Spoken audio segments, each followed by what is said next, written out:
दोपहर के समय अपने घर की छत पर टहल रही थी कि तभी उसकी नजर गेट के पास खड़े एक डाकिये पर गई, जो अपनी साइकिल का स्टैंड लगाकर अपने बैग से चिट्ठी निकाल रहा था। उसने डोरबेल बजाई और अमृता नीचे की ओर चल दी। जब तक अमृता नीचे आई तब तक उसने देखा कि मुकुल ने दरवाजा खोलकर चिट्ठी ले ली थी। उसने दरवाजा बंद किया और चिट्ठी खोलने लगा। किसी को चाहिए होता तो मेल कर देता। आज के जमाने में चिट्ठी से कौन कम्युनिकेट करता है मुकुल। मुकुल ने चिट्ठी खोली और पढ़ते हुए बोलने लगा, गांव से मनोहर चाचा ने लिखी है। गांव से? तुम्हारा कोई गांव भी है क्या? अमृता हंसते हुए मुकुल से पूछने लगी, गांव? क्या मतलब? हम बहुत छोटे थे जब किसी जहांगीराबाद की जगह की बात हुआ करती थी पिताजी से अक्सर। पिताजी वहीं से आए थे। हमें तब पता लगा जब एक दिन गांव से मनोहर चाचा शहर आए पिताजी से मिलने एक जमीन के सिलसिले में। बस तब पता लगा था। तो पढ़ो, क्या लिखा है मनोहर चाचा जी ने?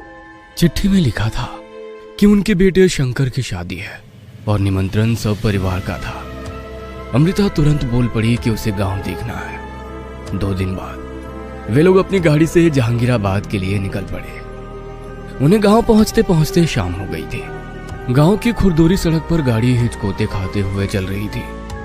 गूगल मैप से रास्ते में मदद तो हो रही थी, पर उससे ऐसा लग रहा था जैसे वो भटक गया हो कि तभी उसके कानों में किसी के गाना गुनगुनाने की आवाज सुनाई पड़ी। मुकुल ने गाड़ी रोककर साइड मिरर से देखा तो 2 आदमी साइकिल पर सवार कोई धुन गुनगुनाते हुए आगे बढ़ रहे थे।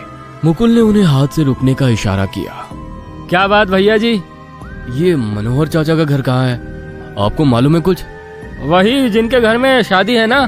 मुकुल हाँ में सर हिलाता है और इसके बाद उनमें से एक आदमी उसे बताता है कि वे लोग उन्हीं के घर से हैं। मुकुल और अमृता गाड़ी से उनके पीछे पीछे चल दिए। अमृता रास्ता एंजॉय करते हुए विंडो से बाहर देख रही थी। ठंडी हवा उसके बालों को सहला रही थी। वह साइड मिरर में अपने बाल सही कर रही होती है कि तभी उसे एक आदमी बहुत तेजी से दौड़ते हुए आता दिखाई दिया। उसकी दौड़ने की गति इतनी तेज थी कि कुछ ही पल में वो बिजली की रफ्तार से गाड़ी से आगे भाग गया। अमृता हैरानी से उसे देखती रह गई। रात घिर आई थी। मुकुल और अमृता आखिरकार मनोहर चाचा के घर पहुंचे। अपने दूर के रिश्तेदारों का ऐसा स्वागत देखकर अमृता का थकान से भरा चेहरा खिल उठा। गले में सोने की चैन और हाथों में खूबसूरत साड़ी देख के अमृता बहुत खुश हो गई थी। मनोहर चाचा उन्हें उनके कमरे में ले गए। मुकुल और अमृता अपने कमरे में फ्रेश होने के बाद आराम से बैठ के बातें कर ही रहे होते हैं कि तभी अमृता को याद आता है कि कैसे एक आदमी बिजली की गति से उनकी गाड़ी से आगे निकल गया होता है। जैसे ही उसे ये बात याद आती है वो तुरंत मुकुल को बताती है। इससे पहले मुकुल अमृता की पूरी बात समझ पाता, उन्हें कई आवाजें उठने का शोर सुनाई देने लगा। मनोहर चाचा और उनकी पत्नी समेत उसके चचेरे भाइयों की आवाज एक साथ उठ रही थी। वो दोनों तुरंत अपना कमरा छोड़कर बाहर की ओर भागे। मनोहर चाचा का घर एक बड़ी जमीन पर था। सामने एक घना वृक्ष था। उसी वृक्ष की एक घनी डाली से एक बछड़ा कसा हुआ था, जैसे उसे किसी ने कसकर जकड़ रखा हो। वृक्ष के आसपास से अजीब सी चीख उठ रही थी, जो आसपास खड़े लोगों के कानों को चीर रही थी। लोग डंडे से उस डाल पर वार करके चिल्लाते हुए किसी को भाग जाने को कह रहे थे। बड़ी मुश्किल से बछड़े को छुड़ाकर जमीन पर रखा गया। अगली सुबह अमृता मनोहर चाचा की पत्नी के साथ चौके में खाना बनाने में उनका हाथ बटा रही थी कि तभी अमृता उनसे पूछ बैठी, चाची जी, वो जो कल रात हुआ वो क्या था? वह आटा मारते हुए बोली, बड़ी पुरानी बात है बेटी, पर किसी को बताना मत कि हमने तुमको ये बात बताई है। चाची ने अमृता को बताया कि आज से कई साल पहले इस गली छोड़ के एक घर में एक पति पत्नी रहा करते थे, पर वो लोग सात्विक नहीं थे। उनके घर से आए दिन मांस के पकने की बदबू आती रहती थी। एक दिन पड़ोस से कोई उनके घर के पास से निकला तो उसे बड़ी ही गंदी बदबू आई और धीरे धीरे ये बात सबको पता लग गई। जब लोग अंदर पहुंचे तो उन्हें एक कुएं में गाय, बछड़ा, बकरा, खरगोश और छोटे छोटे जानवर मिले। उसके बाद लोग जानवर हत्या बर्दाश्त ना कर सके और गुस्से में आकर लोगों ने उन्हें मार डाला। उसके बाद से वो घर अंधेरे और सन्नाटे में डूब गया। कहते हैं कि आज भी उनकी आत्मा ऐसा करती है, कोई वहां से गुजरता भी नहीं। अरे राम राम राम, ऐसी असुरी प्रवृत्ति के थे वो लोग। कहानी सुनकर अमृता का सर नाचने लगा और वो चौका छोड़कर अंदर कमरे में चली गई। अमृता दिन भर चाची की सुनाई कहानी के बारे में सोचती रही। सूरज बादलों के पीछे छुप गया और रात का पहर आ गया। अमृता ने देखा कि मुकुल गहरी नींद में सोया हुआ है। उसकी सोच, उसका दिमाग अभी भी उस कहानी में अटका था। उसने धीरे से मुकुल का हाथ अपने ऊपर से हटाया और रात के घने अंधेरे में वह दबे पांव घर से निकल गई। कड़क सर्दी और कोहरा इतना था कि थोड़ा आगे का कुछ भी दिखाई नहीं दे रहा था। उसने मोबाइल की फ्लैशलाइट ऑन की। किसी तरह अमृता दूसरी गली तक उस घर के पास पहुंची। घर पूरी तरह से उजड़ा हुआ था। घर के ऊपर बना हुआ छप्पर लगभग 2 टुकड़ों में था। कुछ कौवे ऊपर टिटहरी पर शोर कर रहे थे। अमृता की नजर पूरे घर पर गई। घर की बाउंड्री वाली जो दीवार थी वो 2 हिस्सों में थी, जिसके बीच में एक छोटा सा लकड़ी का गेट था। वह गेट खोलकर घर के अंदर आ गई। पूरा घर कोहरे की चादर से ढका हुआ था। अंदर आते ही सबसे पहले अमृता की नजर चौखट के अंत में बने कुएं की तरफ गई। उसने दूसरी तरफ देखा तो सामने एक खंभा था जहां से घर 2 हिस्सों में दिखाई पड़ रहा था। एक दरवाजे से घर का अंदरूनी हिस्सा पूरा दिखाई पड़ रहा था तो दूसरे दरवाजे से खाली बाहर का एक छोटा सा हिस्सा। अमृता पहले हिस्से से घर के अंदर गई। अंदर का हिस्सा कबाड़ खाने से कम नहीं लग रहा था। अंदर आते ही उसकी नजर 2 फोटो फ्रेम पर पड़ी। एक में एक आदमी था जिसके सर पर सफेद पगड़ी थी, चेहरा चकोर था, और दूसरे में एक औरत की तस्वीर थी। रंग सांवला था और काली गहरी आंखें थी। तस्वीरों से नजर हटाते ही वो आगे बढ़ी ही थी कि तभी फ्रेम में लगे दोनों चेहरों की आंखें अमृता की तरफ घूम गई और उसे आगे जाता हुआ देखने लगी। अमृता को इसकी भनक नहीं थी। वो पूरा घर टटोलने लगी। पास में रखी एक टेबल पर उसे एक पुरानी सी बिछिया दिखाई दी। ना जाने क्यों, पर अमृता का दिल उस बिछिया पर आ गया और उसने उसे तुरंत अपने दाएं पैर की छोटी उंगली में पहन लिया। घूमते घूमते वो घर के दूसरे हिस्से से बाहर आ गई। कुएं को पास किए तभी उसे ऐसा लगा जैसे कोई चप्पल पटक कर आगे बढ़ रहा हो। वह ठक ठक की आवाज धीरे धीरे तेज होती चली जा रही थी। कभी एक पैर तो कभी दोनों पैर की एक साथ आवाज आती। उसने पीछे पलट कर देखा तो कोई नहीं था, और फिर जैसे ही वो आगे पलटी और कुएं में थोड़ा अंदर तक झांकने लगी तो एक धक्के से वो कुएं के अंदर गिर गई। उसकी चीख कुएं के अंधेरे कोने में डूब गई। पंखों के फड़फड़ाने की आवाज। अमृता के हाथ में एक बड़ा चाकू है और सिल्ली पर मरा हुआ खरगोश पड़ा हुआ है। अमृता उस पर वार करने जा ही रही होती है कि तभी मनोहर चाचा की बेटी उसे ऐसा करते देख लेती है और वो चिल्लाते हुए अंदर की ओर भागती है। उसका चिल्लाना सुन सब इकट्ठे हो जाते हैं और रसोई की तरफ भागे चले आते हैं। मनोहर चाचा, उनकी पत्नी, उनका बेटा और मुकुल सब स्तब्ध होकर अमृता को देख रहे थे। उसके हाथ में थमा हुआ धारदार चाकू और सिल्ली पर मरा हुआ खरगोश। बस चाची भाप गई कि अमृता बेशुद्ध हालत में थी। उसे होश तो था पर वो अपने होश में नहीं थी। उनकी आंखों में डर बसने लगा था। मुकुल ने अमृता से चाकू छुड़ाया और उसे अंदर कमरे में ले गया। वह किसी तरह अमृता को अंदर लाया और बिस्तर पर बिठाया। मुकुल अमृता को आवाज देकर बुलाने लगा और अमृता को शायद ही कुछ सुनाई पड़ रहा था। मनोहर चाचा अमृता के इस कृत्य से दुखी थे, पर उनकी पत्नी, उन्हें सब पता था। यह ब्राह्मणों का घर है, इसमें यह लड़की एक जानवर पकाने चली थी। उनकी बातों में गुस्सा था। उनकी बातें सुनकर उनकी पत्नी से रहा ना गया और वो सारी बात अपने पति को बता बैठी कि कैसे उस एक रात के किस्से ने अमृता के मन में सवालों की आंधी ला दी थी और कैसे चाची को उस घर के जिक्र की बात अमृता के सामने रखनी पड़ी। तो क्या अमृता उस घर में गई थी? वो आग बबूला हो उनसे पूछने लगे, जिस पर उनका जवाब था कि उन्हें इस बारे में कुछ नहीं पता। मनोहर चाचा सोच में पड़ गए। एक तरफ उनके घर में उनके बेटे की शादी थी और दूसरी तरफ ये सिलसिला। उस दिन उस घर में शाम के होने का बहुत बेसब्री से इंतजार किया गया और जैसे ही शाम हुई मनोहर चाचा ने मुकुल से उसके कमरे में बात करी कि वो अमृता को लेकर वापस चला जाए। घर में शादी है और वो कोई अपशगुन नहीं चाहते थे। अमृता चुपचाप बिस्तर पर पड़ी थी। चाची मौन थी, वो अपने पति के आगे कुछ बोलना नहीं चाहती थी कि तभी अमृता अचानक से उठी और बोल पड़ी।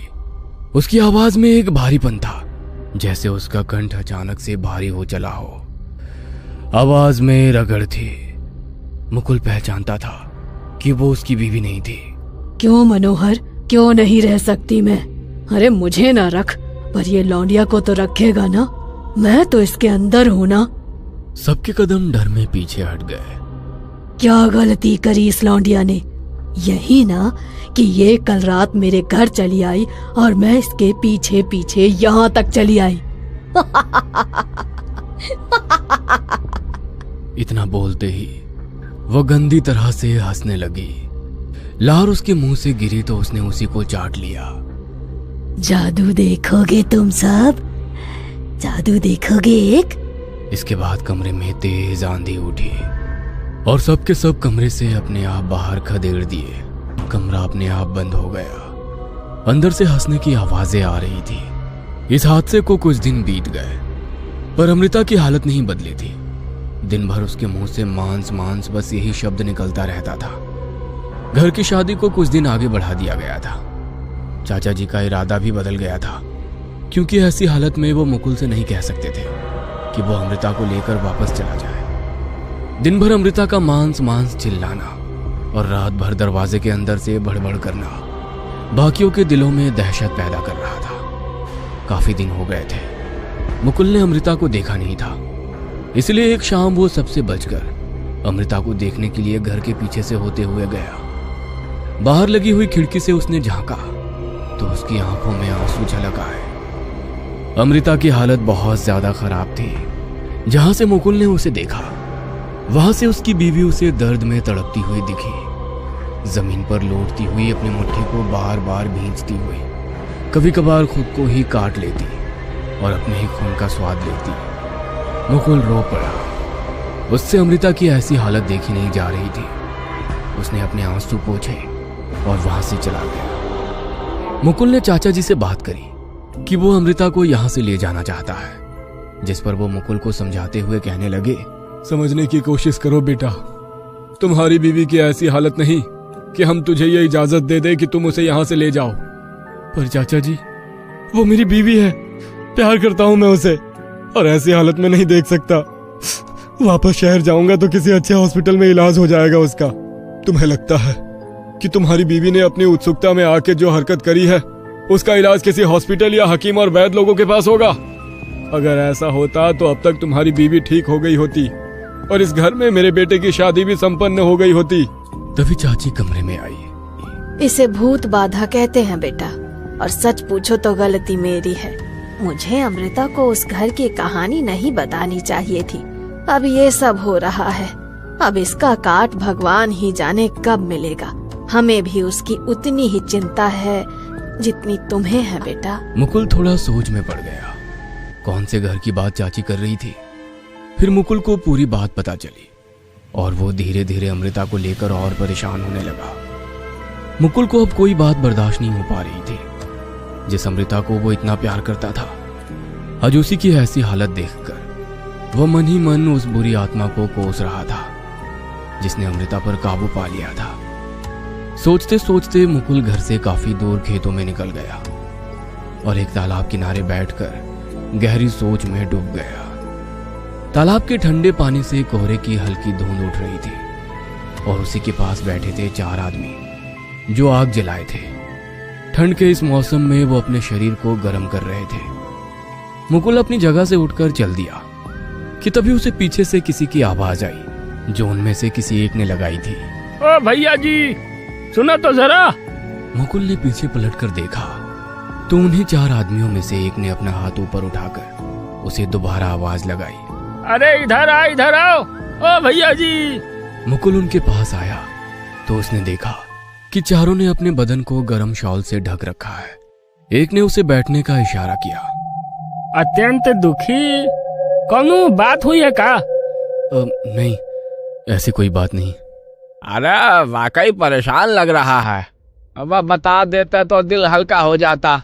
उनकी बातों और उनके बोलने में कुछ ऐसा था कि मुकुल का सारा दर्द झलक कर बाहर आ गया और उसने सारी बात उनके सामने रख दी। तभी उनमें से एक बोला, जानते हो भैया जी, आपकी बीवी आपको एक बात बतावत जा रही थी पर अधूरी रह गई। तो कौन सी बात? वही बिजली से तेज गति से भी भागने वाले आदमी की। मुकुल को सहसा याद आता है कि अमृता की एक बात अधूरी रह गई थी जिसे वो उसे बताना चाहती थी। जब तक मुकुल आगे कुछ और आदमी से पूछ पाता, वो बोला, वो हम थे भैया जी, और हम चेतावे आए थे, पर क्योंकि हम इस संसार से परे हैं इसीलिए नियति में बाधा नहीं बन सकते थे। मुकुल को उस आदमी की ये बात बहुत अजीब लगी। वो क्या कहना चाह रहा था? ये बात उसके सर के ऊपर से निकल गई। इससे पहले मुकुल उस आदमी से कुछ पूछ पाता, वहां अचानक ही तेज हवा का बहाव शुरू हो गया और मुकुल को छोड़कर सबने अपनी गर्दन नीचे कर ली। आग की लपटें उनके ऊपर से फैल रही थी। मुकुल भी अपना बचाव करते हुए नीचे झुका और तभी उसकी नजर उन चारों के पैर पर पड़ी जो उल्टे थे। वो सन्न रह गया। थोड़ी देर में सब शांत हो गए। देखो भैया, बात ऐसी है कि यह जगह भूतों से घिरी हुई है और सब जान के दुश्मन नहीं होते। कुछ होते हैं जो आपकी भलाई चाहते हैं, जैसे उस रात मैं आपको आगाह करना चाह रहा था, पर खैर जाने दो। इसके बाद उसने बताया कि उसकी बीवी की जो हालत है वो दो ही हालतों में हो सकती है। या तो उसने खुद उस आत्मा को निमंत्रण दिया हो या फिर कोई ऐसी निशानी जो भूल से वो अपने साथ ले आई हो। इसका पता करना था और अगर समय रहते पता चल जाए तो अमृता ठीक हो सकती थी। मुकुल डर से उनकी बातें सुनता रहा। वो अमृता को लेकर डरा हुआ था और इस समय जब वो खुद भूतों के बीच में बैठा हुआ था। इसके बाद वो वहां से उठ के चल दिए। मुकुल उन्हें जाते हुए देख रहा था। वो थोड़ी दूर गए और एक एक करके तालाब के ठंडे पानी में समाहित हो गए। सोच में डूबा हुआ मुकुल वापस घर आया। घर के बाहर झालरें लगी हुई थी पर अंदर का माहौल गमगीन था। पूरा आकाश रात की काली चादर से ढका हुआ था। उसके कदम घर के अंदर गए और सीधा उस कमरे के बाहर रुके जिसके पीछे अमृता बेसुध जमीन पर पड़ी थी। मुकुल धीरे से दरवाजा खोलकर अंदर गया और बेसुध पड़ी अमृता के पास बैठ के उसे गौर से देखने लगा। वो अपने आप से बात करते हुए बोला, ऐसा क्या ले आई हो तुम अपने साथ अमृता, जो तुम्हें इतना परेशान कर रहा है? उसने अमृता को ऊपर से नीचे तक देखा। सहसा उसे कुछ पकड़ में आया। अमृता की दाएं पैर की छोटी उंगली में एक बिछिया थी जो इस हादसे से पहले कभी मुकुल ने उसके पैर में नहीं देखी थी। जैसे ही मुकुल ने उसे निकालना चाहा, अमृता जाग गई और उठकर बैठ गई। सुर्ख सफेद आंखों से उसे देखते हुए बोली, क्या सोच रहा था? ये बिछिया निकाल के ले जाकर कहीं फेंक देगा और मुझे पता नहीं चलेगा? उसकी आवाज बहुत ही भारी थी जिसमें मर्द और औरत एक साथ बोल रहे थे और इस आवाज का शोर बाकी घर वालों तक पहुंचा। वो सब अपने अपने कमरों से बाहर निकलकर दूसरे कमरे में आ गए। जब तक घर के बाकी लोग आए तब तक अमृता के अंदर बसी आत्मा ने मुकुल को चौखट के बाहर धकेल दिया था। वह कमरे से बाहर आई और जोर जोर से रुदन करने लगी। उसकी सफेद आंखें पूरी बदन से झलकती नसें, होठों पर लगा खून, उलझे बिखरे बाल और टेढ़ी चाल। कुछ देर में वो अपने शरीर को पूरा पलटकर उल्टा चलने लगी। ख्वाब का ये दृश्य किसी से देखा ना गया। चाची दूर हटकर खड़ी हो गई अपनी बेटी को लेकर। तब तक मुकुल जोर से चिल्लाया, अमृता के दाएं पैर में एक बिछिया है, उसे निकालकर कहीं दूर ले जाना होगा। मनोहर चाचा और उनके बेटे ने अमृता के शरीर पर काबू पाने की कोशिश की पर नाकाम रहे। अंदर बसी आत्मा अपने पूरे बल से उन पर भारी पड़ रही थी। वो मनोहर चाचा की बेटी पर झपटी, जिसे देखते ही चाची डर में चिल्लाई, पर तब तक बहुत देर हो चुकी थी। उनकी बेटी जकड़ में आ गई थी। खूंखार नाखूनों से भरा हाथ उसके मुंह की तरफ बढ़ा ही रही थी कि तभी एक तेज वार हुआ किसी भारी चीज से उसके सर पर। मनोहर चाचा ने पलटकर देखा तो मुकुल के हाथ में एक छोटी सरिया थी जिससे उसने अमृता पर वार किया था। उसकी आंखों में आंसू थे, सब सन्न खड़े थे। खून अमृता के सर से बहता हुआ मुकुल के पैरों तक पहुंचा। उसने सरिया छोड़ दी और जमीन पर बैठ गया। चाची ने धीरे से वो बिछिया निकाल ली। ऐसा लगा जैसे सब ठीक हो गया हो, पर तभी अमृता का शरीर हवा में उठा और तैरने लगा। पैर उल्टे हो गए, घुटने पूरे मुड़ गए, खौफ वापस आ गया। मुकुल इस मौके को गंवारा नहीं चाहता था। उसने चाची से बिछिया छीनी और उसे लेकर बाहर की ओर भागा। अमृता हवा में तैरती हुई मुकुल के पीछे लग गई। मुकुल भागता हुआ उसी तालाब के पास पहुंचा। उसने पलटकर देखा तो आसपास कोई नहीं था। उसने अपना हाथ खोला और बिछिया को गौर से देखा। मुकुल ने तय कर लिया था कि वो उस निशानी से हमेशा हमेशा के लिए छुटकारा पाके अमृता को बचा लेगा। पर जब तक वो उसे तालाब में फेंकता, तब तक एक जोर की चीख के साथ वो एक भयानक रूप में उसके पीछे से आई और उसे लेकर तालाब में कूद गई। जिस हाथ में वो बिछिया थी, उसी हाथ को उसने जोर से जकड़कर दबा लिया और पानी के अंदर ही जंग शुरू हो गई। उसने मुकुल पर लगातार वार किए, पर वो किसी तरह से अपनी किस्मत बांधकर डटा रहा। लड़ाई कुछ देर और चली कि तभी किसी फरिश्ते की तरह वो चार भूत जो मुकुल को शाम मिले थे, पानी के अंदर से उसकी बहाव में ऊपर की ओर आते हुए दिखाई दिए। उन्होंने अमृता को जोर से पकड़ लिया, ऐसे कि उनके हाथ अमृता के शरीर के खाल के अंदर प्रवेश होते दिखाई दिए। मानो कोई शक्ति अमृता के शरीर से उस औरत की आत्मा को बाहर खींचने का काम कर रही थी। थोड़ी देर में उसके अंदर बसी आत्मा को बाहर खींच लिया गया। मुकुल ने अमृता के शरीर को थाम लिया। उस बिछिया को अलग कर वह पानी से लेकर उसे बाहर निकला, उनका आभार प्रकट करते हुए। अगली सुबह घर पर हुई। सब ठीक था। अमृता के सर पर पट्टी बंधी हुई थी। सब राहत की सांस ले रहे थे। मुकुल तुरंत जहांगीराबाद छोड़कर रवाना हो गया।